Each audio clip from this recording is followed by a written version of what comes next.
সম্মানিত দর্শক মণ্ডলী, আসসালামু আলাইকুম সবাইকে। আপনাদের সবাইকে স্বাগতম জানাচ্ছি art foundation, health economics research network এবং হেলথ ইকোনমিক্স স্টুডেন্ট অ্যালায়েন্সের যৌথ উদ্যোগে আয়োজিত আজকের ওয়েবিনার প্রোগ্রামে। আমাদের আজকের ওয়েবিনার প্রোগ্রামটি একটি বিশেষ কারণ অত্যন্ত গুরুত্বপূর্ণ বলে আমরা বিবেচনা করছি। জুলাই গণঅভ্যুত্থান পরবর্তী সময়ে আমাদের বাংলাদেশের সকল ক্ষেত্রে আমরা বিভিন্ন ধরনের সংস্কার প্রস্তাব নিয়ে আলাপ আলোচনা করছি এবং একই সাথে স্বাস্থ্য খাতেও সংস্কার প্রস্তাবের আলাপ আলোচনা উঠেছে এবং বিভিন্ন পর্যায় থেকে ব্যক্তিবর্গের নিকট থেকে স্বাস্থ্য খাতে সংস্কার প্রস্তাবের বিষয় নিয়ে আলাপ আলোচনা করা হচ্ছে। কিন্তু আমাদের কাছে মনে হয়েছে এই স্বাস্থ্য খাতের সংস্কার প্রস্তাবের ক্ষেত্রে তরুণদের মতামত এবং তাদের চিন্তা ভাবনাকে অত্যন্ত গুরুত্ব দেওয়া প্রয়োজন। কারণ আমরা জানি যে আমাদের জুলাই গণঅভ্যুত্থানটি ছাত্র জনতার যৌথ সমন্বয় এবং প্রচেষ্টায় সফল হয়েছে এবং এরপরে আমাদের বাংলাদেশের বিভিন্ন ক্ষেত্রে যে সমস্যাগুলো দীর্ঘদিন ধরে চলমান রয়েছিল সে সমস্যাগুলোকে নিয়ে আমরা কাজ করবার জন্য আরো প্রয়াস পেয়েছি।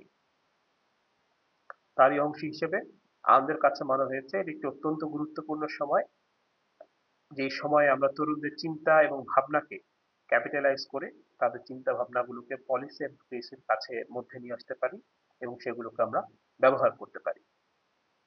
ঠিক তারই অংশ হিসেবে আজকে আমরা তিনজন তরুণ মেধাবী শিক্ষার্থীকে আমাদের এই ওয়েবিনারে আমন্ত্রণ জানিয়েছি অতিথি হিসেবে। আমরা আজকে তাদের কাছ থেকে শুনবো তাদের ইচ্ছে, তাদের আকাঙ্ক্ষা, তাদের আশা, মতামত। বাংলাদেশের স্বাস্থ্য খাতকে আজকে থেকে 10 বছর পর ঠিক তারা কোথায় দেখতে চান কিংবা বাংলাদেশের স্বাস্থ্য খাতের ঠিক এই মুহূর্তে কোন কোন জায়গায় তারা বিভিন্ন উন্নতি দেখতে চান। অতএব আমি আর দেরি না করে আমার সাথে আজকে যেই তিনজন তরুণ মেধাবী শিক্ষার্থী উপস্থিত রয়েছেন তাদের পরিচয়ে চলে যাই। এর পূর্বে আমি প্রথমে আমার পরিচয়টা দিয়ে নিচ্ছি। আমি বদরুদ্দিন সাইফি, আমি আর্ট ফাউন্ডেশনের জুনিয়র রিসার্চ অ্যাসোসিয়েট হিসেবে কর্মরত রয়েছি। আর আজকে আমাদের অতিথি হিসেবে প্রথমেই রয়েছেন ইউসুফ আব্দুল্লাহ মোহাম্মদ। ইউসুফ আব্দুল্লাহ মোহাম্মদ ঢাকা ইউনিভার্সিটির ইনস্টিটিউট অফ হেলথ ইকোনমিক্স এর মাস্টার্সের শিক্ষার্থী এবং একই সাথে তিনি health economics student alliance HESA president হিসেবে বর্তমানে ভূমিকা পালন করছেন। আমাদের সাথে আরো আছেন বাংলাদেশ মেডিকেল কলেজের শিক্ষার্থী মোহাম্মদ ফখরুল লিওন এবং আমাদের সাথে আরো আছেন জাহাঙ্গীরনগর বিশ্ববিদ্যালয়ের ডিপার্টমেন্ট অফ পাবলিক হেলথ এবং ইনফরমেটিক্স এর মাস্টার্সের শিক্ষার্থী জান্নাতুন নাইম। আপনাদের তিনজনকেই আমাদের প্রোগ্রামের পক্ষ থেকে স্বাগতম জানাচ্ছি এবং আমাদের প্রোগ্রামে আপনারা কষ্ট করে এসেছেন এই জন্য আপনাদেরকে অশেষ ধন্যবাদ জ্ঞাপন করছি। প্রিয় দর্শক মন্ডলী, আমরা যেমনটি বলছিলাম যে আজকের এই ওয়েবিনারটি বিভিন্ন কারণে খুব গুরুত্বপূর্ণ একটি ওয়েবিনার এবং ওয়েবিনার থেকে আজকে আমরা যে বিষয়গুলো আলাপ আলোচনা করব, যে কি টেকঅ্যাওয়েজ গুলো আমরা পাবো সেগুলোকে পরবর্তীতে আমরা পলিসি অ্যাডভোকেসির কাজে হয়তো ব্যবহার করতে পারি। আমি আর খুব বেশি দেরি করব না। তো আমি প্রথম প্রশ্ন রাখছি আমাদের প্রথম অতিথি ইউসুফ আব্দুল্লাহ মোহাম্মদের কাছে। ইউসুফ, আপনি কি একটু আমাকে কষ্ট করে বলতে পারেন যে স্বাস্থ্য অর্থনীতি ইনস্টিটিউটের শিক্ষার্থী হিসেবে বা অ্যাজ আ হেলথ ইকোনমিস্ট হিসেবে বাংলাদেশে স্বাস্থ্য খাতের বর্তমান অবস্থাকে আপনি ঠিক কিভাবে দেখছেন এবং বাংলাদেশের স্বাস্থ্য খাতের বর্তমান অবস্থা নিয়ে আপনার চিন্তা ভাবনাটা কি? এই বিষয়ে যদি সংক্ষেপে একটু আমাদেরকে বলতেন। এবং একই প্রশ্ন নিয়ে আমি আমার বাকি দুই অতিথির কাছেও আসবো, তাদের মতামতটাও আমি জানতে চাইবো।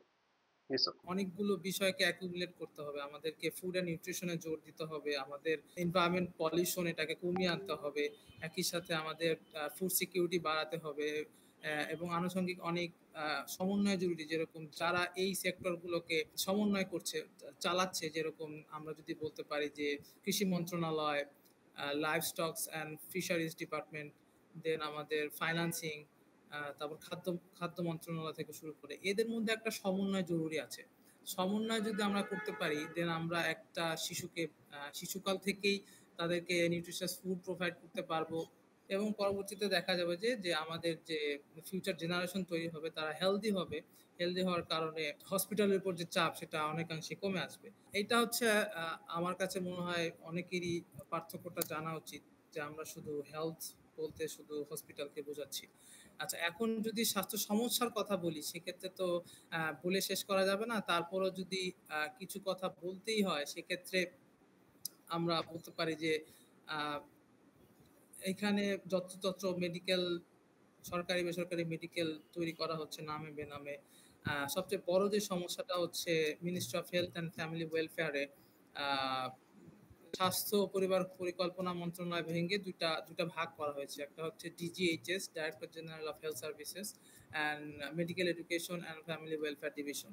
এই দুইটা বিভাগ ভাগ করে ফেলার পরে দুইটা বিভাগের মধ্যে রেষারেষি তাদের নিজেদের ব্যক্তিগত উদ্দেশ্য হাসিল থেকে শুরু করে মনোযোগ দিচ্ছে, রাদার দেন ডেভেলপিং। এবং নার্সিং অ্যান্ড মিডওয়াইফি ডিপার্টমেন্টটা আলাদা হয়ে গিয়েছে, এবং নামে বেনামে বিভিন্ন ধরনের ডায়াগনস্টিক সেন্টার এখানে প্রতিষ্ঠিত হচ্ছে, যারা আসলে গুণগত মানগুলো নিশ্চিত করতে পারছে না। তো মোটা দাগে আরো যদি স্পেসিফিকলি বলিস, সেক্ষেত্রে আমি 2 থেকে 3টা প্রবলেমের কথা বলবো। তার মধ্যে একটা হচ্ছে যে medical education and family welfare division এবং director general of health service, এই দুটোকে পুরোপুরি আলাদা করে ফেলা হয়েছে। তো এটার প্রেক্ষাপট যদি বলি, 1975 সালে এই দুটাকে পরিবার পরিকল্পনা বিভাগ এবং স্বাস্থ্য বিভাগে আলাদা করা হয়, এবং পরবর্তীতে 1998 সালে এটা একীভূত করার একটা চেষ্টা ছিল অবশ্যই গভর্নমেন্টের, কিন্তু 2001 সালে সেটা আর বাস্তবায়ন করার সুযোগ হয়নি। পরবর্তীতে একেবারে বিপর্যস্তভাবে 2017 সালে দুইটাকে আবার আলাদা ভাগ করা হয়। একটা হচ্ছে director general of health services and আরেকটা হচ্ছে medical education and family welfare division. তো এই দুটো ডিভিশন ভাগ যদি আমরা করি, তাহলে সমস্যাটা কোথায়? প্রথম সমস্যা হচ্ছে যে দুইটা ডিভিশন হয়ে যাওয়ার কারণে তারা ডিফারেন্ট অর্গানাইজিং বডি হিসাবে কাজ করে, সমন্বয়ের একটা ব্যাপক ঘাটতি থেকে যায়, এবং একই সাথে নিজেদের ডিভিশনের ব্যক্তিগত স্বার্থ হাসিলের দিকে দুইটা ডিভিশন অধিক মনোযোগী হয়, এবং খুব অল্প কয়েকটি দেশে এইরকম দুইটি ডিভিশন আলাদা করা আছে, তার মধ্যে বাংলাদেশ অন্যতম। আদারওয়াইজ কোনো জায়গাতেই হচ্ছে হেলথ সার্ভিসেস অ্যান্ড অ্যান্ড হচ্ছে ফ্যামিলি ওয়েলফেয়ার ডিভিশন, এই দুটো আলাদা করা নেই, একই সাথে তারা কাজ করে। এই সমন্বয় সাধনের অভাবে আমাদের আসলে ত্রুটিপূর্ণ স্বাস্থ্যসেবা আমরা পাচ্ছি। সলিউশন যদি আমি বলি, সেটা কি করা যেতে পারে? তো সলিউশন কি ইউসুফ, আমি আমার এখন মনে হয় বলবো সলিউশন নিয়ে আমরা একটু পরে কথা বলি। আমরা একটু অন্যদের কাছ থেকেও শুনি তারা আসলে স্বাস্থ্য সংকট নিয়ে কি ভাবছেন, ঠিক আছে, স্বাস্থ্য খাতে কি সমস্যার কথা ভাবছেন। ঠিক আছে। আমি একটু চলে যেতে চাই জান্নাতুল নাইম ভাইয়ের কাছে, একটু জানতে চাই যে তিনি কি ভাবছেন বাংলাদেশের বর্তমান স্বাস্থ্য ব্যবস্থা নিয়ে তার দৃষ্টি থেকে। জি ভাই, ধন্যবাদ। ইউসুফ ভাই যেমনটা বললো যে এখন হচ্ছে যে আমরা কিন্তু স্বাস্থ্য খাতে মানে ভিজিবল অনেক ডেভেলপমেন্ট করতেছি, লাইক ইনফ্রাস্ট্রাকচার। যে দেখবেন যে আপনি আশেপাশে দেখেন যে অনেক বেসরকারি সরকারি মেডিকেল কলেজ হয়ে আছে, এরপর অনেক কিছু হইতেছে, কিন্তু আমরা যেটা করতেছি না সেটা হচ্ছে যে আমাদের যে রিয়েল যে ডেভেলপমেন্টটা, আমরা যে আমাদের যে কারণে যে আমাদের স্বাস্থ্য খাত, আই মিন আমরা আমাদের প্রপারলি কেয়ার গিভারদের হচ্ছে কেয়ার করতে পারতেছি না, আমরা আমাদের পেশেন্টদেরকে ঠিক মতো দেখতে পারতেছি না, এটা আমাদের একটা বড় প্রবলেম। আমরা সাপোজ ধরেন যে আমরা সারা দেশে অনেক হাসপাতাল বিশ্ববিদ্যালয় বা মেডিকেল কলেজ বানাইছি, কিন্তু হচ্ছে এখানে পর্যাপ্ত ডাক্তার নাই, এখানে হচ্ছে রোগীরা ঠিক মতো ট্রিটমেন্ট পাচ্ছে না, তাহলে কিন্তু আমাদের আসলে ইনফ্রাস্ট্রাকচার দিয়ে কোনো লাভ নেই। আর আমাদের যেটা সমস্যা, আপনি দেখেন, আপনি স্বাস্থ্য খাতে আমাদের বাজেটটাই দেখেন, যে আমাদের প্রতি বছরে বাজেট স্বাস্থ্য খাতে থাকে হচ্ছে অনলি 4 থেকে 5%। আরো দুঃখের ব্যাপার যে আপনি গত 2-3 বছরের থেকে এই বছরে স্বাস্থ্য খাতে বাজেটটা আরো কম চলে আসে, যেখানে রিকমেন্ডেড বলা হয় যে 20 থেকে 25% হচ্ছে একটা ন্যাশনাল বাজেটের স্বাস্থ্য খাতে থাকা উচিত, সেখানে অনলি আমাদের 5% আছে, And যেটা আমাদের জাস্ট আমাদের টোটাল জাতীয় আয়ের অনলি মনে হয় যে 0.7%। তো এই ক্ষেত্রে যদি বরাদ্দটা না বাড়ে তাহলে কিন্তু আমাদের আসলে সেরকম ডেভেলপমেন্ট হবে না। এন্ড আরো একটা জিনিস দেখেন যে আমাদের যেই সম্পূর্ণ বরাদ্দটা আসতেছে, এটা দিয়ে আমরা নতুন কোন ইনফ্রাস্ট্রাকচার বানাচ্ছি, হাসপাতাল বানাচ্ছি, বা ডক্টর এন্ড পেশেন্টদের হচ্ছে আমরা ডক্টরদের আমরা বেতন বা ভাতা এগুলো দিয়ে দিচ্ছি। তো আলটিমেটলি পেশেন্টদের যেই ক্ষেত্রে আসবে, পেশেন্টদের কেয়ারের ক্ষেত্রে বা ট্রিটমেন্টের ক্ষেত্রে এরকম কিন্তু কোনো আসলে ভালো একটা ব্যবস্থা হচ্ছে না।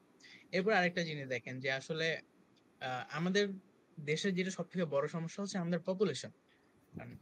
18 মানে 18 কোটি মানুষ, এটা কিন্তু মুখের কথা না।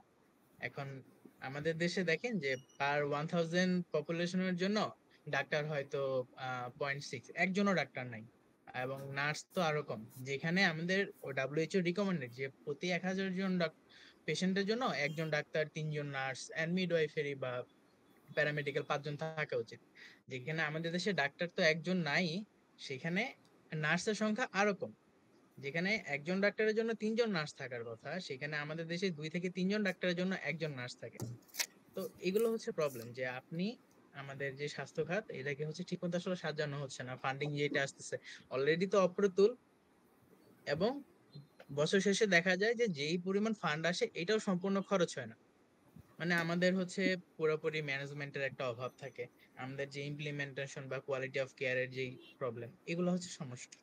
এবার আরেকটা জিনিস দেখেন যে হচ্ছে যে আমরা কিন্তু ব্যক্তি পর্যায়ে বলেন বা হচ্ছে জাতীয় পর্যায়ে বলেন, এটাকে ভিজিবল খুব বেশি অগ্রাধিকার দিচ্ছি না আসলে স্বাস্থ্য খাতে।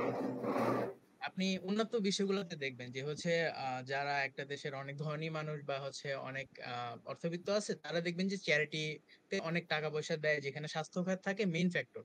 কিন্তু আমাদের দেশে আপনি দেখবেন যে আমাদের দেশে যারা অনেক ধনী মানুষজন আছে, তারা দেখবেন একটা হাসপাতাল খুলে বসে আছে। এন্ড এমন না যে তারা আসলে এটা জনকল্যাণমূলক কাজে করতেছে। অ্যাকচুয়ালি তারা এটাকে মানব সেবার থেকে দূরে নিয়ে গিয়ে তারা এটাকে কাইন্ড অফ একটা বিজনেসে পরিণত করে ফেলছে।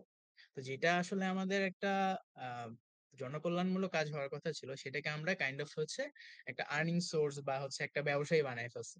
এটা হচ্ছে একটা বড় প্রবলেম। আমি একটু নিয়ন ভাইয়ের কাছে চলে যেতে চাই। নিয়ন ভাইয়া, আপনি এই মুহূর্তে বাংলাদেশ মেডিকেল কলেজে পড়ছেন এমবিবিএস। তো একজন মেডিকেলের শিক্ষার্থী হিসেবে আপনি বাংলাদেশের স্বাস্থ্য খাতকে কিভাবে দেখছেন? কি চিন্তা আপনার বাংলাদেশের স্বাস্থ্য খাত নিয়ে? আচ্ছা ভাইয়া, থ্যাংকস আ লট। ভাইয়া, আমরা মেডিকেল স্টুডেন্টস দের পার্সপেক্টিভ থেকে যদি চিন্তা করি, আমাদের এখন যে প্রবলেমটা আমরা ফেস করছি, world hmm, federation of medical association এর যে অ্যাক্রিডিটেশনটা আছে, এটা নিয়ে বাংলাদেশ কিন্তু লাস্ট ইয়ার থেকে প্রবলেম ফেস করছে। এবং আমরা হুম। যতটুকু জেনেছি যে বাংলাদেশ গভর্নমেন্ট থেকে যে স্টেপস গুলো নেওয়া হয়েছে অ্যাক্রিডিটেশনের জন্য, সেটা এখনো কোনো সলিউশনের পর্যায়ে আমরা যেতে পারিনি। তো আমাদের সাইড থেকে নিয়ন এখন ভাই, মেইন নিয়ন ভাই, কনসেপ্ট। সরি, আমি একটু আপনাকে এখানে ইন্টারাপ্ট করতেই চাই। সেটা হচ্ছে, আপনি যদি একটু ১ম এ আমরা দর্শকদের উদ্দেশ্যে ব্যাখ্যা করেন, এই আপনি যে অ্যাক্রিডিটেশন এর কথাটা বলছেন, এই অ্যাক্রিডিটেশন টা কি এবং এটা কেন গুরুত্বপূর্ণ? এই বিষয়টা একটু ব্যাখ্যা করে তারপর যদি সমস্যার কথাটা বলেন। জি। অ্যাক্রিডিটেশনের ব্যাপারটা ভাইয়া আমাদের কাছে এইজন্য গুরুত্বপূর্ণ। কারণ এই অ্যাক্রিডিটেশনটা না থাকে যদি WFM এর আন্ডারে, আমরা বাহিরের দেশে হুম, পড়তে যাওয়ার ক্ষেত্রে এক ধরনের সমস্যার সম্মুখীন হব। অ্যাক্রিডিটেশন না থাকলে ধরেন আমরা যে বহির্দেশে যাওয়ার যে আমাদের একটা অ্যাকসেপ্টেন্স, সেই অ্যাকসেপ্টেন্সটা থাকবে না। আমরা বাইরে যাওয়ার ক্ষেত্রে বাধার সৃষ্টি হব। যেহেতু বাংলাদেশ থেকে অনেক শিক্ষার্থী প্রত্যেক বছর যায় বাহিরে পড়াশোনা করতে, এবং তাদের একটা চাহিদাও থাকে যে বাইরে পড়াশোনা করে দেশে এসে মানুষদেরকে সেবা করবে। এই জিনিসটা যদি হুম। আমরা না করতে পারি, তাহলে আমাদের এখন যারা মেধাবী স্টুডেন্টরা দেশে বাহিরে পড়তে যেতেছে, তাদের ভবিষ্যৎটা আসলে অনিশ্চয়তার মুখে থাকে।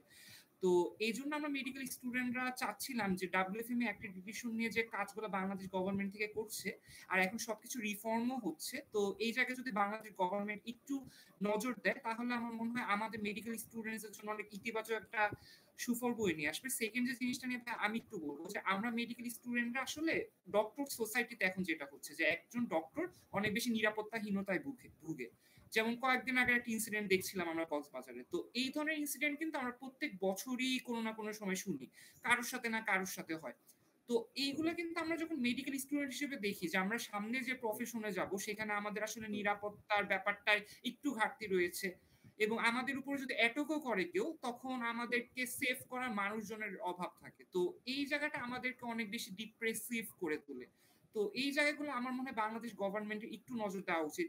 WFME অ্যাক্রিডিটেশনটা ১ম এ, সেকেন্ড হচ্ছে আমাদের নিরাপত্তার যে ইস্যুটা, ৩ নাম্বার হচ্ছে ভাইয়া লাস্ট বছর ২০২৩ সালে আপনি হয়তো খেয়াল করেছেন যে যারা বাংলাদেশের ডক্টরসরা আছে, এরা একটা আন্দোলনে নেমেছিলেন যে আমাদের যে বেতন স্কেলটা আছে এটা একটু আপ করার হুম, জন্য। কজ আমাদের কাছে যেটা সবসময় মনে হয়েছে যে আফটার এমবিবিএস আমাদেরকে যে বেতন ভাতাটা দেওয়া হয়, সেটা আসলে একজন ডক্টরের পক্ষে যখন সবকিছু দ্রব্যমূল্য ঊর্ধ্বগতি চলছে, তখন এই মিনিমাম টাকা দিয়ে আসলে আমাদের পক্ষে একটা ফ্যামিলি বেয়ার করা পসিবল না। অনেকেই এমবিবিএস পাশে পড়ে ফ্যামিলি বেয়ারের দায়িত্ব চলে আসে তাদের ঘাড়ে। তো সেই জায়গা থেকে ভাই আমাদের একটা চাওয়া সবসময় যে যদি কিনা বাংলাদেশের ডক্টরসদের আফটার এমবিবিএস এর পরই যে বেতন স্কেলটা রয়েছে, এটা যদি একটা এমন পর্যায়ে নেওয়া হয় যেটা দিয়ে সে তার ফ্যামিলিকে বেয়ার করতে পারবে, তাহলে ভাই আমাদের জন্য সেটা অনেক বেশি একটা সুফল বয়ে নিয়ে আসবে, এবং আমরা একটু মোটিভেশন পাবো এই এই পজিশনটাকে ওন করার জন্য। এই ৪ টা যে প্রবলেম বলেছি ভাই, নিরাপত্তাহীনতা, বেতন স্কেল বাড়ানো, তারপর WFM অ্যাক্রিডিটেশন, যেগুলো আমার মানসিক স্বাস্থ্যকে অনেক বেশি অবনতির দিকে নিয়ে যায়। এই ৪ টা প্রবলেম সলভ করলে ভাই আমরা একটা ভালো মেডিকেল সোসাইটি পাবো ভাই। এইটাই হচ্ছে ১ম প্রবলেম যেটা আমরা সলিউশন করতে পারবো ভাই। নিরু ভাইয়া অনেক ধন্যবাদ। আপনি খুব গুরুত্বপূর্ণ কয়েকটা পয়েন্ট বলেছেন। আপনার কাছে আমি একটু ফলো আপ কোয়েশ্চেন নিয়ে আসতে চাই ১ম এ। সেটা হচ্ছে যে বাংলাদেশ স্বাধীন হয়েছে ৫০ বছরের বেশি এবং আমরা প্রায় শুনে থাকি যে বাংলাদেশের মেডিকেলের স্বাস্থ্য ব্যবস্থা বেশ উন্নত এবং বাইরের দেশ থেকে অনেক স্টুডেন্টরাই হচ্ছে বাংলাদেশের বিভিন্ন মেডিকেল কলেজে পড়াশোনা করছেন। কিন্তু আপনারা যে accreditation এর কথাটা বলছেন, অর্থাৎ যে accreditation না থাকার কারণে বাংলাদেশের মেডিকেল শিক্ষা ব্যবস্থা বাইরের বিভিন্ন দেশে গ্রহণযোগ্য হিসেবে বিবেচিত হয় না। সেটা কেন এতদিনে হলো না? সমস্যাটা কোথায় ছিল? হ্যাঁ, আমার কাছে মনে হয় যে WFM accreditation এ এতদিন পর্যন্ত যে সমস্যাটা ছিল, আমরা যতটুকু অ্যাজ আ মেডিকেল স্টুডেন্ট হিসেবে দেখেছি যে কলেজগুলাতে কিন্তু WFM থেকে অনেক অ্যাপ্লিকেশন এসেছে এবং হুম, WFM এর কর্মকর্তারাও এটা নিয়ে অনেক বেশি কনসার্ন। তারা যতটা তাদের থেকে সম্ভব আমাদেরকে জানানোর চেষ্টা করেছে। আমার কাছে মনে হয়েছিল যে লাস্ট বছর যখন কিনা বাংলাদেশের গভর্নমেন্ট ছিল, তখন মানে প্রিভিয়াস গভর্নমেন্ট ছিল, তাদের কাছ থেকে মনে হয়েছে যে এই স্টেপস গুলা নেওয়া হয়েছে সেখানে কিছুটা ঘাটতি ছিল এবং আমরা মেডিকেল স্টুডেন্টসরাও টিচারদের সাথে এটা নিয়ে অনেক কনসালটেশন এ গিয়েছি যে কি করা যায় আমরা বাহিরে যারা পড়তে চাই। বাট যে স্টেপস গুলা নেওয়া হয়েছে সেগুলা সেগুলা কেন জানি অ্যাকচুয়ালি খুব বেশি ফ্রুটফুল বয়ে আসেনি। আমরা এখনো অ্যাক্রিডিটেশন নিয়ে কোনো সুফল কিছু দেখতে পাচ্ছি না বা অ্যাকসেপ্টেন্স এর জিনিসটা দেখতে পাচ্ছি না। আমি আশা করছি যে এখন যেহেতু বাংলাদেশ রিফর্ম হচ্ছে এবং WFM অ্যাক্রিডিটেশন নিয়ে সবাই কথা বলছে, তো আই হোপ ইনশাআল্লাহ এই ইন্টারিম গভর্নমেন্টের কাছ থেকে আমরা একটা ভালো সলিউশন পেয়ে যাব। আর বিদেশি স্টুডেন্টদের যে ব্যাপারটা বললেন ভাই, তারা হচ্ছে তাদের দেশে যে একটা লাইসেন্সিং এক্সাম দেওয়ার সুযোগ পায় তাদের দেশের নাগরিক হওয়ার সুবাদে। তো তাদের এই ক্ষেত্রে আমরা যে ডিফিকাল্টিসটা ফেস করব তার থেকে কম ডিফিকাল্টিস ফেস করতে হবে। তারা তাদের লাইসেন্সিং এক্সামটা তাদের দেশে যেটা তারা নাগরিক হিসেবে দিতে পারে, সেটা দিলেই তারা আসলে সেই দেশে প্র্যাকটিস করতে পারবে। আচ্ছা। ২য় যে প্রশ্নটা নিয়ে একটু আলাপ করতে চাই আপনার সাথে, সেটা হচ্ছে যে আপনি বলছেন যে বর্তমান প্রেক্ষাপটে দাঁড়িয়ে একজন এমবিবিএস ডাক্তার তিনি পড়াশোনা শেষ করে গভর্নমেন্ট সার্ভিসে যখন উনি জয়েন করেন, তাকে যে বেতন ভাতা দেয়া হয় সেটি পর্যাপ্ত না। সেই বেতন ভাতার পরিমাণটা আসলে ঠিক কেমন? এই ব্যাপারে কি আপনি আমাদেরকে একটু ধারণা দিতে পারবেন? এবং আপনাদের কাছে কেন মনে হচ্ছে যে এটা একদমই পর্যাপ্ত না? আমি একটু বুঝতে চাই সমস্যাটা। ভাইয়া আফটার এমবিবিএস যে বেতন স্কেলটা দেওয়া হয়, আমি যতটুকু জানি ২০ থেকে ২৫,০০০ এর মতো। তো হুম, আমরা যে পরিমাণ কারিকুলামটা আমাদেরকে আ ব্যস্ত রাখে পড়াশোনার মধ্যে, আপনি হয়তো জানেন ভাই আমাদের ডেইলি আইটেম এক্সাম দিতে হয়। ডেইলি হুম, পড়াশোনার মধ্যে আমাদের ৪-৫ ঘন্টা মিনিমাম দিতে হয়। আমাদের ডেইলি আইটেম এক্সাম, তারপর after completion of the item card আমাদেরকে একটা হুম, টাইম পরে কার্ড এক্সাম দিতে হয় এবং কার্ড কমপ্লিট করার পর এই আইটেম কার্ডের যে পড়াটা আমি পড়েছি, এটার উপরে বেসিস করে আমাকে টার্ম এক্সাম দিতে হয়। তো এই হুম, টার্ম কয়েক হয়তো একটা এক মানে একটা সিলেবাসে ২ টা টার্মও থাকতে পারে, ৩ টা টার্মও থাকতে পারে। ডিপেন্ড করে আমি কোন বছর পড়াশোনা করছি, কোন ইয়ারে পড়াশোনা করছি সেটার উপর। এগুলো হুম, কমপ্লিট করার পর আমাকে মেইন প্রফ এক্সামে বসতে হয়। আমরা মেডিকেলে আ ৪ টা প্রফে বসতে হয় টোটাল। এই ৪ হুম, টা প্রফ ক্লিয়ার করার পর আমার কাছে ডক্টর ট্যাগটা আসে। তো এই ডক্টর ট্যাগটা পাওয়ার জন্য কিন্তু আমাকে রেগুলার আইটেম এক্সাম দিতে হচ্ছে, তারপর কার্ড দিতে হচ্ছে, টার্ম দিতে হুম, হচ্ছে এবং তারপর প্রফে এলিজিবল হওয়ার পর সেই প্রফেও আমাকে পাস করতে হচ্ছে। তো এই হুম, যে রেগুলার আমাকে পড়াশোনা করতে হয়, এর পিছনে কিন্তু অনেক শ্রম যায় এবং এই শ্রম যে শুধু মানে রাত জাগা শ্রম এজন্য অনেক মানসিক প্রেশারও যায় যে আমাকে ডেইলি এক্সামে বসতে হবে। প্রত্যেকদিন পরীক্ষার প্রেশারটা কিন্তু ভাই অন্য। প্রত্যেকদিন পড়াশোনা একটা জিনিস, প্রত্যেকদিন পরীক্ষায় বসা আরেকটা জিনিস। যে আমি টিচারের কাছে যে বলতে পারবো কিনা, আমার মনে থাকবে কিনা, আমি লিখে আসতে পারবো কিনা। এই প্রেশারটাও কিন্তু অনেক বেশি মানসিক একটা প্রেশার ক্রিয়েট করে যেটা অ্যাকচুয়ালি একটা মেডিকেল স্টুডেন্টকে অনেক বেশি কষ্টের মধ্যে দিয়ে যেয়ে পাসটা অর্জন করতে হয়। তো এরপরে আমরা যে সেলারিটা পাই ধরেন হয়তো আমার একটা ফ্যামিলি ব্যাকআপ আছে। সে আমাকে একটা টাইম পর্যন্ত সাপোর্ট দিতে পারবে। নট নেসেসারি প্রত্যেকটা মেডিকেল স্টুডেন্টই এরকম। সবার ফ্যামিলি ব্যাকগ্রাউন্ড তো সেম না। তো এরপরে সে যখন বের হওয়ার পর ২০ থেকে ২৫,০০০ টাকা বেতন পায়। কেউ যদি একটু বড় ফ্যামিলিতে থাকে বা কারো যদি অনেকে আবার এমবিবিএস পাশের পরে বিবাহও করে ফেলে। তো এই ২০,০০০ ৳২৫,০০০ স্যালারি দিয়ে নিজের ফ্যামিলি, নিজের বাবা-মাকে দেখাশোনা, আত্মীয়স্বজনকেও অনেককে দেখতে হয়। একটু বড় ফ্যামিলি তো সেই জায়গায় দিতে হয়। সবকিছু মিলে একটু টানাপোড়েনের মধ্যে দিয়েও যেতে হয় এবং ঢাকা শহরের কথা যদি আমি বলি ভাইয়া, লাস্ট ইয়ার যখন দ্রব্যমূল্য ঊর্ধ্বগতি চলছে, সেই সময় অ্যাকচুয়ালি এটা একটা বার্নিং ইস্যু ছিল যে, যে সবকিছুর দাম দ্রব্যমূল্য ঊর্ধ্বগতির সাথে যদি এই টাকাটা না বাড়ানো হয়, আসলে মেডিকেল স্টুডেন্টরা কোপ আপ করতে পারবে কিনা? ওকে ধন্যবাদ। এখন মানে এটা কোন স্কেল হলে বেতন হলে আপনাদের জন্য সেটা জাস্টিফাইড হবে, সম্মানজনক হবে? ভাইয়া এখানে একটা জিনিস আমি বলতে চাই যে আসলে আমাদের মেইন কনসার্ন ছিল যে আমরা বেতন স্কেলটা আপ করতে চাই। সেটা কতটুকু হবে সেটা আমরা সবাই মিলে ঐক্যবদ্ধ একটা অপিনিয়নে, অর্থাৎ একটা কালেকটিভ অপিনিয়নে যদি আমরা ডিসিশন নিতাম তাহলে একটা ইউনিফর্ম ডিসিশনে আমার মনে হয় সবার মতামতটা নিলে ভালো হতো। কারণ আমার যেটা অপিনিয়ন সেটা হয়তো সবার সাথে মিলবে না, বাট সবাই এই জায়গায় একমত ছিলাম যে যেই স্যালারিটা এখন তখন দেওয়া হচ্ছিল সেটা দিয়ে আসলে ফ্যামিলি নিডস ফুলফিল করা সম্ভব হচ্ছিল না। ঠিক আছে। এটা একটা গুরুত্বপূর্ণ ইস্যু বলে আমরা আসলে মনে করি এবং দর্শকদের উদ্দেশ্যে আমরা জানিয়ে রাখতে চাই যে, প্রিয় দর্শক আপনারা প্রায়ই দেখে থাকেন এবং বিভিন্ন জায়গায় দেখেছেন যে আসলে ডাক্তাররা হচ্ছে রাস্তায় নেমে আসেন কিছুদিন পর এবং তারা হচ্ছে তাদের বেতন নিয়ে হচ্ছে দাবি-দাওয়া পেশ করেন গভর্নমেন্টের কাছে। তো আমরা কখনোই চাই না যে ডাক্তারদের তাদের চিকিৎসা সেবা ছেড়ে রাস্তায় নেমে আসতে হোক তাদের দাবি দেওয়ার জন্যে। তো এই বিষয়টি নিয়ে আমরা চেষ্টা করব যে গভর্নমেন্টে যারা রয়েছেন তাদের কাছে দাবি-দাওয়াগুলো তুলে ধরবার জন্যে। আমি তো এই মুহূর্তে চলে যাচ্ছি ইউসুফ আব্দুল্লাহর কাছে। ইউসুফ আব্দুল্লাহ, আপনি যে বড় সমস্যাটার কথা বলেছেন পুরো আপনার আলোচনা জুড়ে, সেটি ছিল যে বাংলাদেশে ডিজিএইচএস, ডিজিএ নিয়ে ওনারা হচ্ছে আলাদা হয়ে গিয়েছে। তো এই যে আলাদা হয়ে থ্যাংক ইউ সাইফি ভাই। তো ২ টা ডিপার্টমেন্ট ভাগ হয়ে যাওয়ার ফলে ২ টা ডিজি হচ্ছে, ডাইরেক্টর জেনারেল তৈরি হচ্ছে। তো ২ টা ডিজি যখন একই সাথে কাজ করছে, তারা বেশিরভাগ সময় নিজেদের স্বার্থান্বেষী যেই কর্মকাণ্ডগুলো সেদিকে তারা বেশি ফোকাস করছে। যেরকম একটা উপজেলায় হচ্ছে উপজেলা হেলথ কমপ্লেক্স থাকে এবং একই সাথে উপজেলা হেলথ অ্যান্ড ফ্যামিলি প্ল্যানিং কেন্দ্র থাকে একটা। তো এই দুটো জিনিস থাকার কারণে দেখা যায় যে আলাদা অবকাঠামোর প্রয়োজন হতে পারে, আলাদা ম্যান পাওয়ারের প্রয়োজন হতে পারে, আলাদা স্পেশালিস্ট লাগতে পারে। এই যে ব্যাপক যে একটা মানে ইনফ্রাস্ট্রাকচারাল ডেভেলপমেন্টের যে একটা খরচ, একই সাথে ম্যান পাওয়ারের যে খরচ এবং হয়তোবা অতিরিক্ত ম্যান পাওয়ারের জন্য যে বেতন তাদেরকে দিতে হচ্ছে, এটা একটা সমস্যা হতে পারে। সবচেয়ে বড় কথা হচ্ছে যে সবাই নিজেদের ব্যক্তিগত স্বার্থ হাসিল করার এখানে একটা চেষ্টা অলওয়েজই দেখা যাচ্ছে। আহ এই জন্যে আমাদের কাছে মনে হয় এবং একই সাথে এটা বিভিন্ন জায়গায় লেখালেখি হচ্ছে। আমাদের alliance for health reform Bangladesh নামে একটা অ্যাসোসিয়েশন তৈরি হয়েছে। পাবলিক হেলথ স্পেশালিস্টরা, ইভেন ডক্টরসরা, আমাদের নিয়ন ভাইও এখানে আছেন, সেখানকার কো-কনভেনার হিসেবে আমিও আছি। এবং অনেক ডক্টরস গ্রুপ আছেন, পাবলিক হেলথ স্পেশালিস্ট এবং একাডেমিশিয়ানস আছেন। তারা বলছেন যে এটা একটা বড় প্রবলেম হয়ে দাঁড়িয়েছে। তো এই প্রবলেমটার জন্য সলিউশন দরকার। তো সলিউশন হিসেবে তারা এটা সাজেস্ট করেছেন যে এটাকে ইন্টিগ্রেশন করা যায় কিনা, একই ডিপার্টমেন্টে আনা যায় কিনা। তার আগে একটু বলে নিতে চাই যে একটা বিভাগ হয়েছে ডিজিএইচএস এবং আরেকটি হয়েছে medical education and family welfare division. এই যে মেডিকেল এডুকেশন, এই জিনিসটা, এই ডিভিশনটা তো আসলে উচিত ছিল হচ্ছে হেলথ সার্ভিস ডিভিশনের সাথে একীভূত করা। তো দেখেন এই পার্থক্যটা খুবই বড়।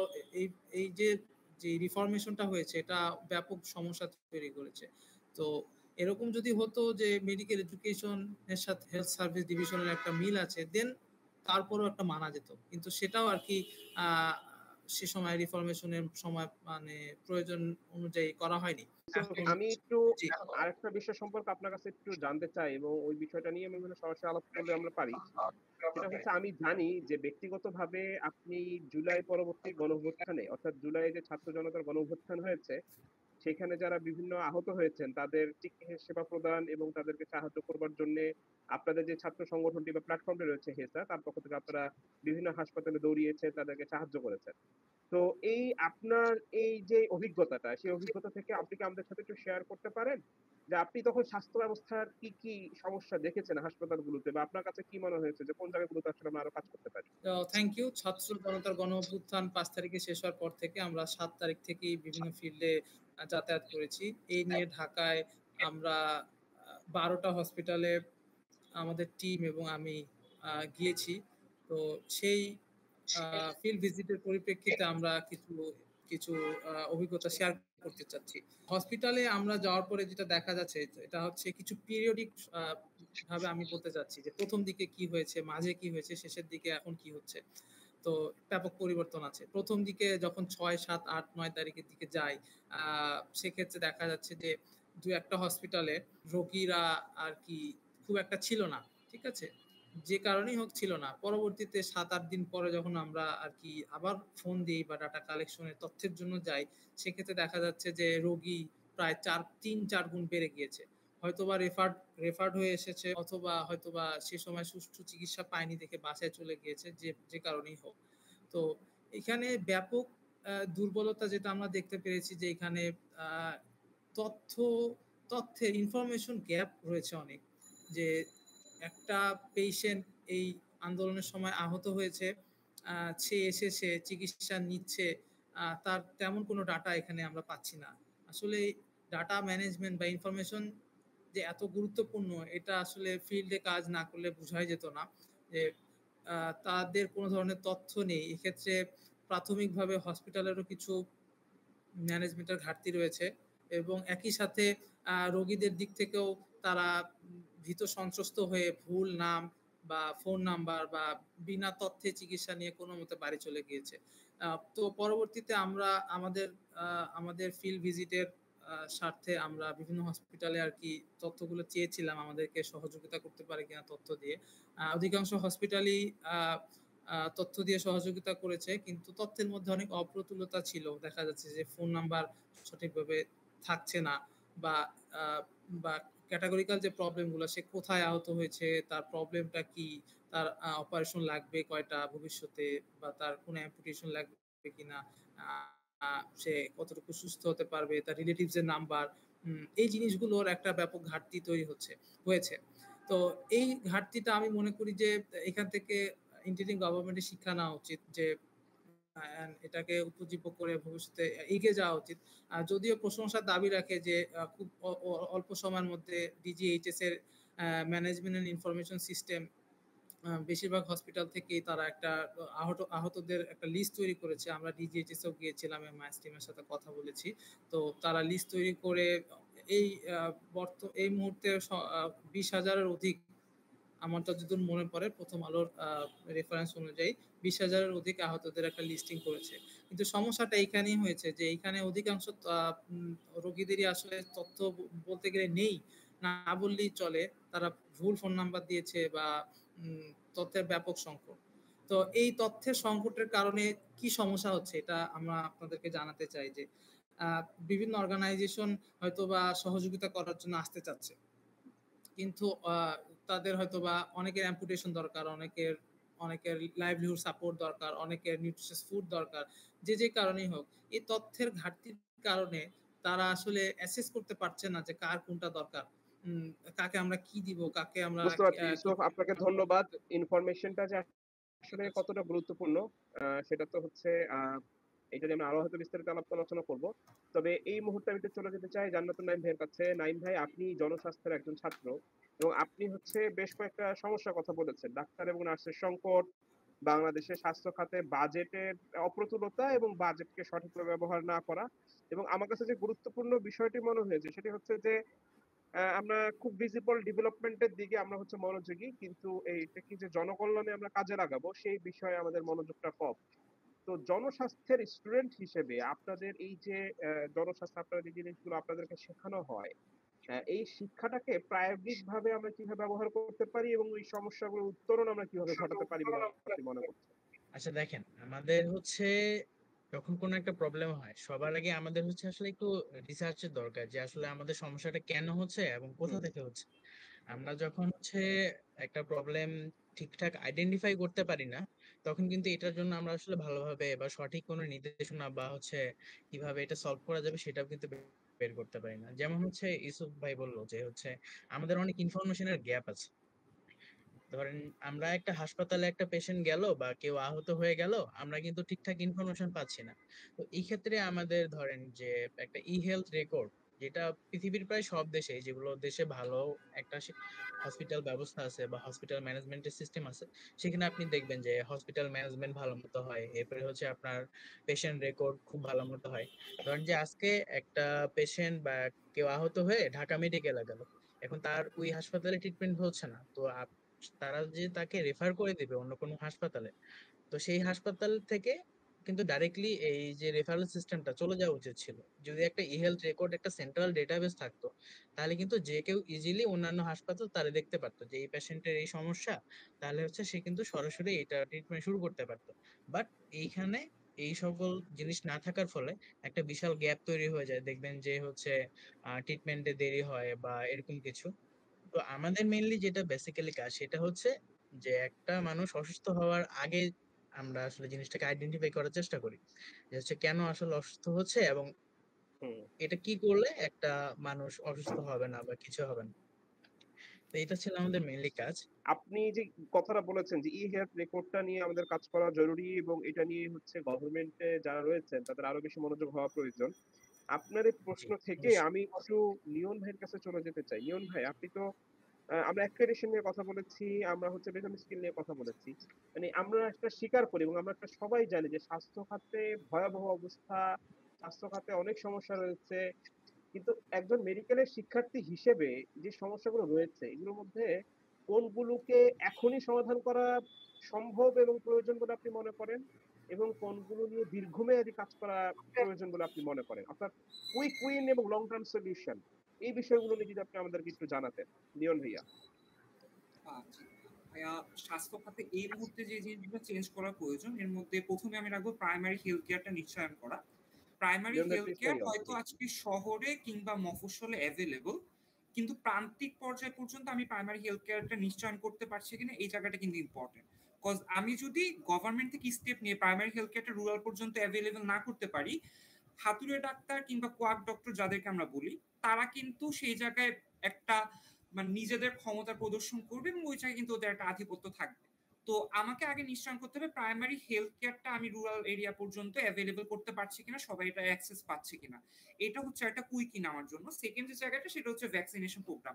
২০০৪-৫ সালের দিকে দেখেছিলাম যে ভ্যাকসিনেশন প্রোগ্রামের খুব প্রচারণা হতো এবং মানুষজনকে অ্যাকচুয়ালি সচেতন করা সম্ভব হয়েছিল। মানুষজন ভ্যাকসিন নিতে অনেক বেশি আগ্রহ প্রকাশ করেছিল। কিন্তু এই প্রচারণাটা আমার মনে হচ্ছে লাস্ট কয়েক বছর ধরে হয় না। এই জিনিসটা আবার পুনরায় রিনিউ করা দরকার। কারণ ভ্যাকসিনেশন সম্পর্কে যদি আমি প্রচারণা না করি, হয়তো একটা জেনারেশনকে আমি সচেতন করতে পারছি ভ্যাকসিনেশন নিয়ে। কিন্তু পরবর্তী যে জেনারেশন তাকে সচেতন না করলে কিন্তু আমি সেই জেনারেশনকে ভ্যাকসিন সবাইকে দিতে পারবো না।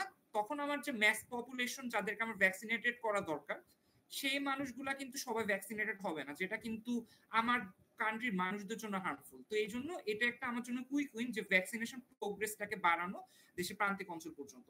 ৩ নম্বর যেটা কুইক উইন বলবো সেটা হচ্ছে কি ডিজিটাল হেলথ সার্ভিসটাকে প্রমোট করা।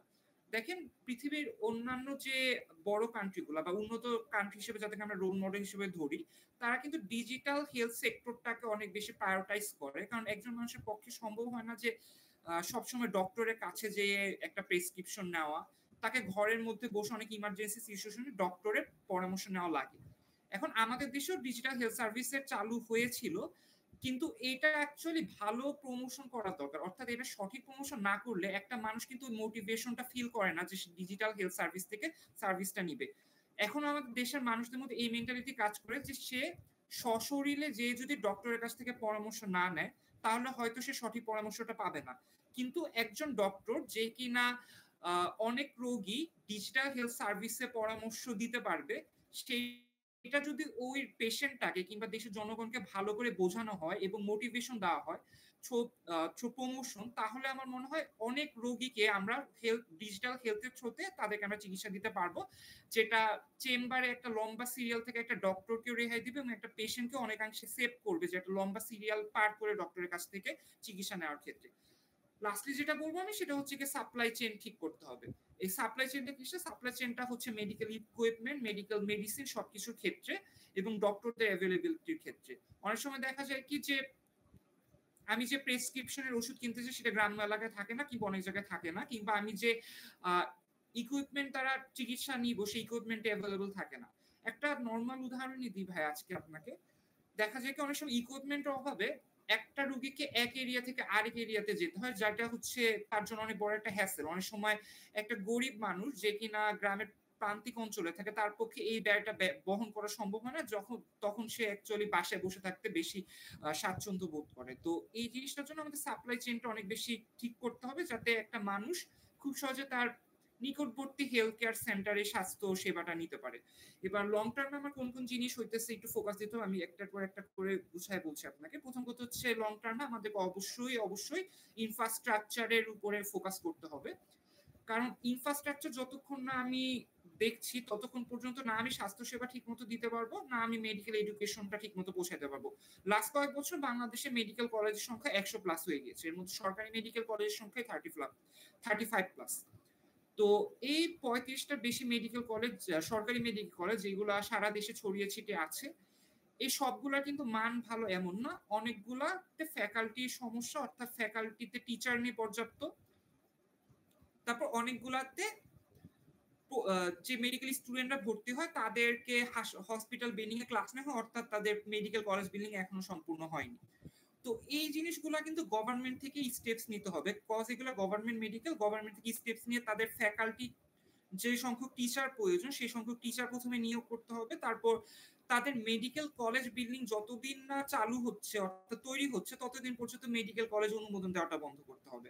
আর প্রথমত এই জিনিসটা এনশিওর করতে হবে যে কোয়ান্টিটি থেকে কোয়ালিটির দিকে বেশি ফোকাস দিতে হবে গভর্নমেন্টকে, কারণ কোয়ান্টিটি যদি আমি বাড়িয়ে যাই এবং কোয়ালিটি এনশিওর না করি, দিন শেষে আমার দেশে যে ডক্টররা প্রডিউস হবে, আমরা যে ডক্টরদেরকে তৈরি করছি, তারা সঠিক স্বাস্থ্য শিক্ষা গ্রহণ না করলে কিন্তু তার স্বাস্থ্য সেবা দিতে গিয়ে অনেক ধরনের সমস্যার সম্মুখীন হবে।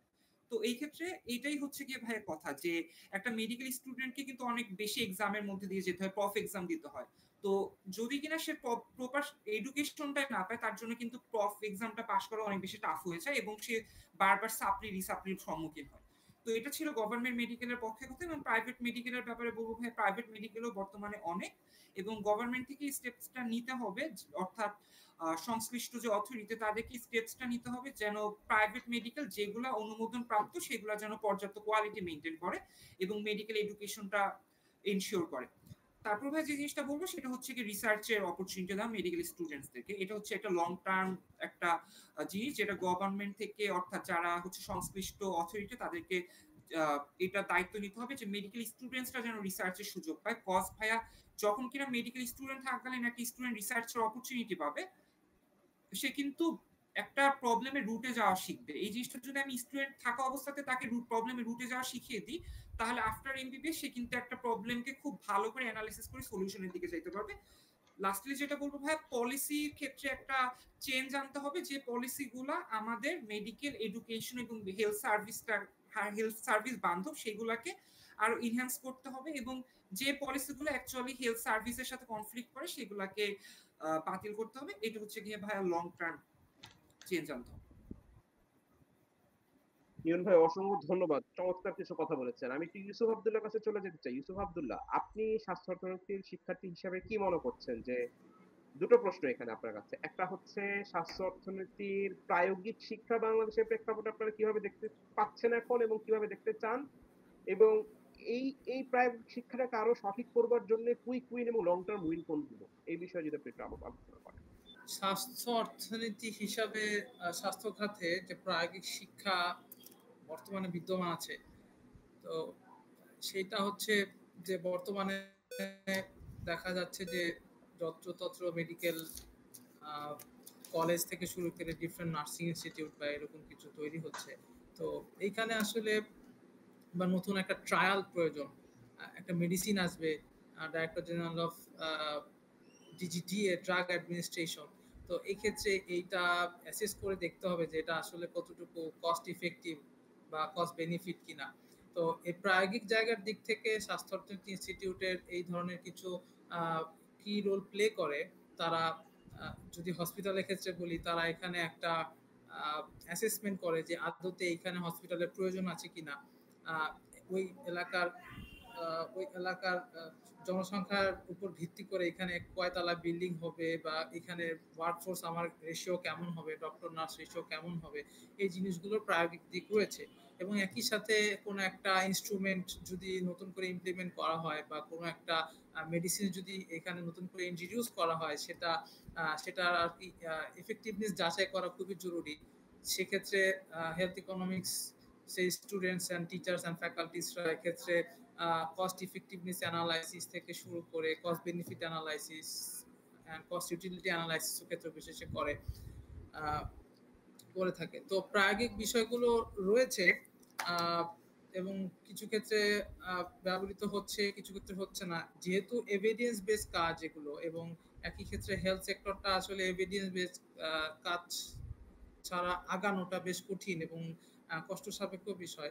তো এই ক্ষেত্রে যে প্রবলেমটা হয় যে যেহেতু এখন পর্যন্ত প্রায়োগিক দিকগুলো পরিপূর্ণভাবে ইমপ্লিমেন্ট করা যাচ্ছে না, এই জন্য দেখা যায় যে আমরা দেখতে পাচ্ছি যে যত্রতত্র যেখানে সেখানে ব্যক্তিগত উদ্যোগ বা প্রাতিষ্ঠানিক উদ্যোগে হসপিটাল তৈরি হচ্ছে, বা হসপিটাল তৈরি হওয়ার পরও সেক্ষেত্রে লোকবলের অভাবে skill mix problem, input mix প্রবলেমের জন্য সেক্ষেত্রে 100% ফাংশনাল করা যাচ্ছে না, ইনফ্যাক্ট পার্শিয়াল ফাংশনাল হচ্ছে না। তো এই প্রায়োগিক দিকগুলো রয়েছে। ঠিক আছে ইউসুফ, আপনাকে ধন্যবাদ। আমি একটু চলে যাচ্ছি নাইম ভাইয়ের কাছে। নাইম ভাইয়া, জনস্বাস্থ্য কি আমরা বাংলাদেশে, আপনার কি মনে হয় যে বাংলাদেশে জনস্বাস্থ্য খুব চমৎকার জায়গায় আছে, বা এটাকে আরো কিভাবে ভালো করতে পারি বাংলাদেশের বর্তমান প্রেক্ষাপটে দাঁড়িয়ে? দেখেন, আমাদের দেশে জনস্বাস্থ্য নিয়ে বলতে গেলে বলা যায় যে এটা কাইন্ড অফ একদম নতুন ভাবেই হইতেছে। এটা যে একদম অনেক আগের কিছু এরকমও না। ইভেন জনস্বাস্থ্য যে টার্মটা, এটাও যে অনেক বেশি পুরাতন সেরকমও না। এটার মোটামুটি এটা একটু ফেমাস হয়েছে ধরেন দ্বিতীয় বিশ্বযুদ্ধ বা এরপরে, যখন আসলে অনেক পপুলেশন একটা ক্লোজ এরিয়ায় বা ছোট এরিয়ায় থাকতো, তখন দেখতেন যে অনেক ওয়ারের সময় অনেক ঝামেলা হয়ে যেত বা অনেকে ডিজিজ হইতো। তো এই চিন্তা থেকে আসলে জনস্বাস্থ্যটা আসে। কিন্তু আনফরচুনেটলি বাংলাদেশের প্রেক্ষাপটে জনস্বাস্থ্যের অবস্থাটা যে খুব বেশি একটা ভালো সেরকম না।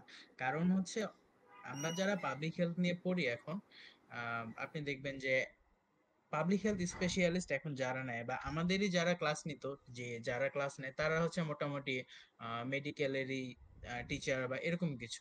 তো তারা কিন্তু ডেডিকেটেডলি পাবলিক হেলথ থেকে আসতেছে না, তারা আসতেছে অন্য একটা ফিল্ড থেকে। তো আমাদের সব থেকে বড় প্রবলেমটা হচ্ছে যে আমরা যখন মানে অন্য কোনো একটা সেক্টরের থেকে কিছু জানতেছি, আমরা কিন্তু প্রপারলি অনেক কিছুই জানতেছি না। এরপরে দেখেন যে আমরা যদি দেখি যে স্কুল বা কলেজের ক্ষেত্রে আপনি দেখবেন যে টিচারদের অনেক ট্রেনিং বা এগুলোর ব্যবস্থা করা হয়, কিন্তু ভার্সিটি লেভেলে বা আহ, আপনার মেডিকেল কলেজে দেখবেন যে এই জিনিসটা কিন্তু নাই। তো অনেক ক্ষেত্রে অনেক সময় যে টিচারদের থেকে স্টুডেন্টরা ভালো জানতে পারে না বা এরকম প্রবলেম গুলো হয়।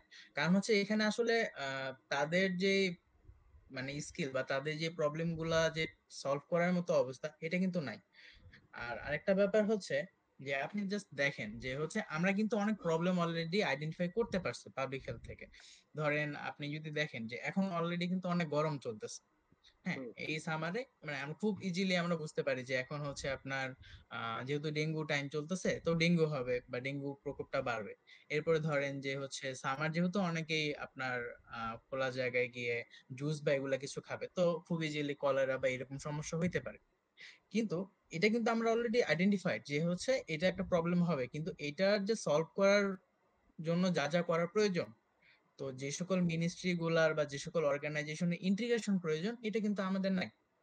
ধরেন খুব সিম্পল একটা ব্যাপার, যে ঢাকায় যে ম্যাক্সিমাম যত ওয়াটারবোর্ন ডিজিজ হয় এগুলো দেখবেন যে পানির জন্য হয়। এখন পানির জন্য যে অর্গানাইজেশন আছে সেটা ঢাকা ওয়াসা। অলরেডি তারা মনে হয় আমাদের দেশে ঢাকা ওয়াসা একমাত্র অর্গানাইজেশন কাইন্ড অফ যারা প্রফিটেবল, মানে তারা কখনোই লসের মধ্যে ছিল না। কিন্তু তারা পপুলেশনকে যেটা সার্ভ করতেছে যে ওয়াটার, সেটা কিন্তু আসলে খাওয়ার মতো না। আপনারা সবাই জানেন যে আসলে ঢাকা ওয়াসার পানি খাওয়া যায় না। তাহলে এটাই সমস্যা, যে আমাদের যে প্রবলেম গুলো আমরা আইডেন্টিফাই করতে পারি সেটা কিন্তু ইমপ্লিমেন্টেশনটাই গিয়ে ঝামেলা হয়ে যায়। যে মানে এক একটা অর্গানাইজেশন আলাদা, তাদের ওয়ার্ক পলিসি আলাদা, ইভেন একজনের কাছে আরেকজনের কোনো অ্যাক্সেস নাই, কোনো কিছুই নাই।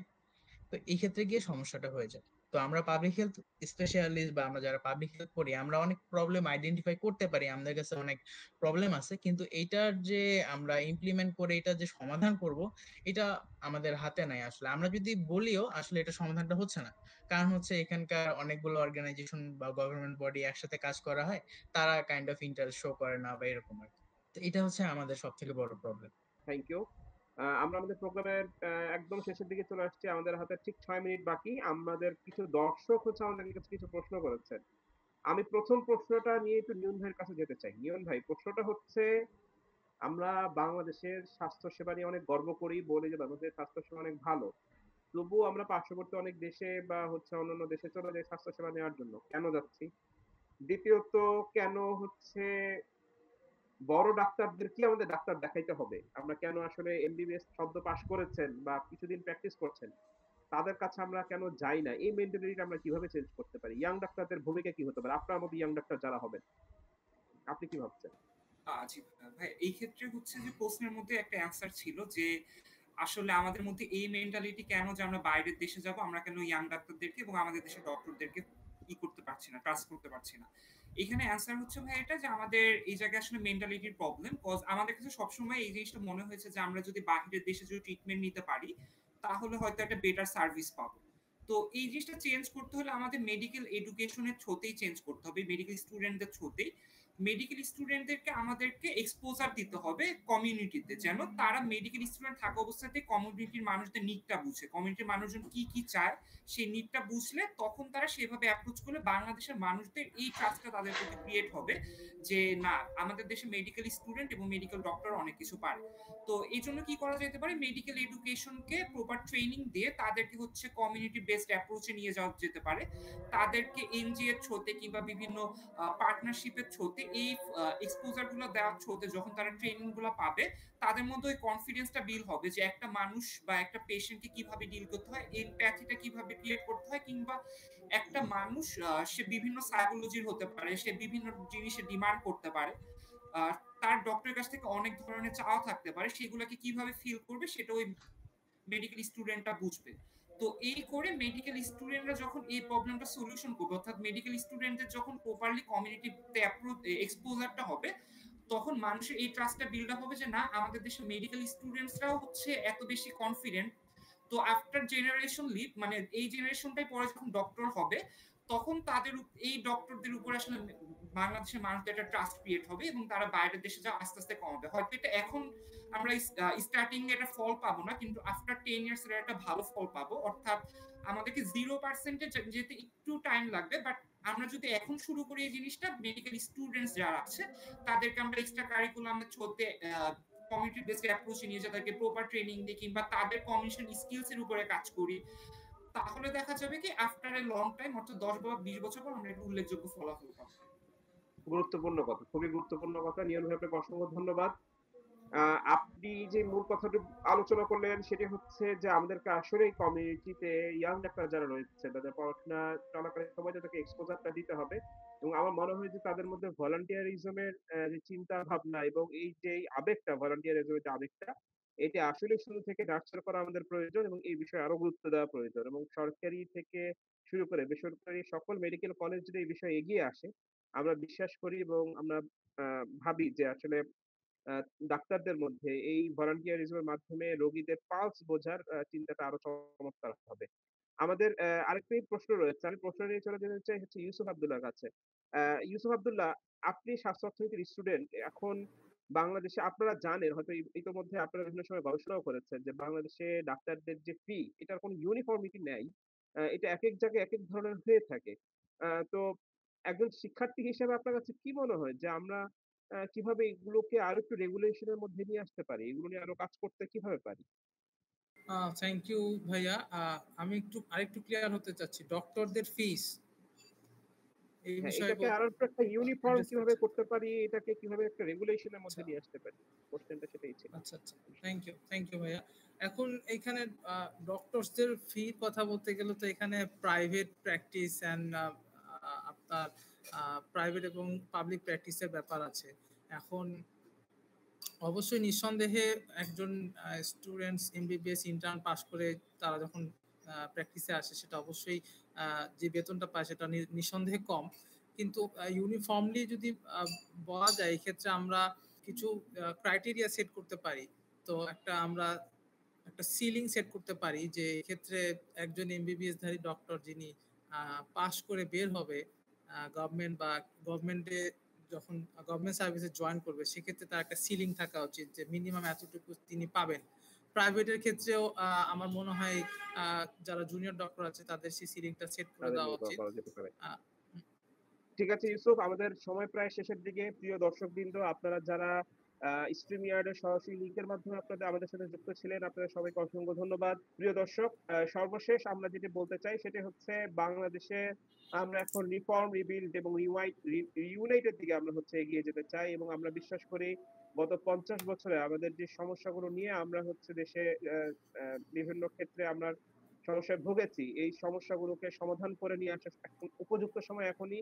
আমাদের এখন সকল জায়গায় আমরা রিফর্মের চিন্তা করছি এবং এই রিফর্মের ক্ষেত্রে স্বাস্থ্য ব্যবস্থাটাকে সবার আগে এগিয়ে নিয়ে আসা উচিত। কারণ স্বাস্থ্য হচ্ছে আমাদের যে খুব বেসিক যে নিড তার মধ্যে অন্যতম একটি।